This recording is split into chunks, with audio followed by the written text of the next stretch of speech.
ഞാൻ മുഖ്യമന്ത്രി സ്ഥാനം ഏറ്റെടുക്കുമ്പോഴും എന്റെ മനസ്സിൽ മീഖാ പ്രവാചകന്റെ വാക്കുകളാണ്. പഴയ നിയമത്തിലെ മീഖാ പ്രവാചകന്റെ അതിമനോഹരമായ ഒരു വാചകം എന്നെ വല്ലാതെ സ്വാധീനിച്ചിട്ടുണ്ട്.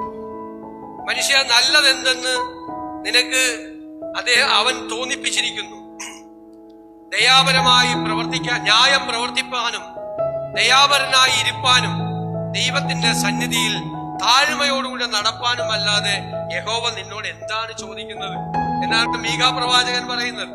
ആ മീഖാ പ്രവാചകന്റെ ആ വാക്കുകൾ എന്ന് പറയുന്നത് എത്ര വിലപ്പെട്ടതാണ്.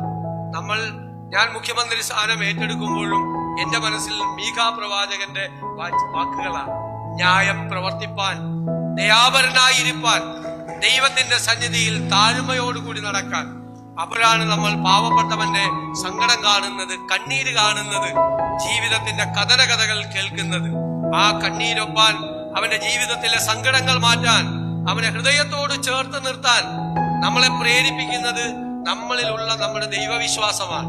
ആ ദൈവവിശ്വാസമാണ് നമ്മുടെ ഏറ്റവും വലിയ കരുത്ത്.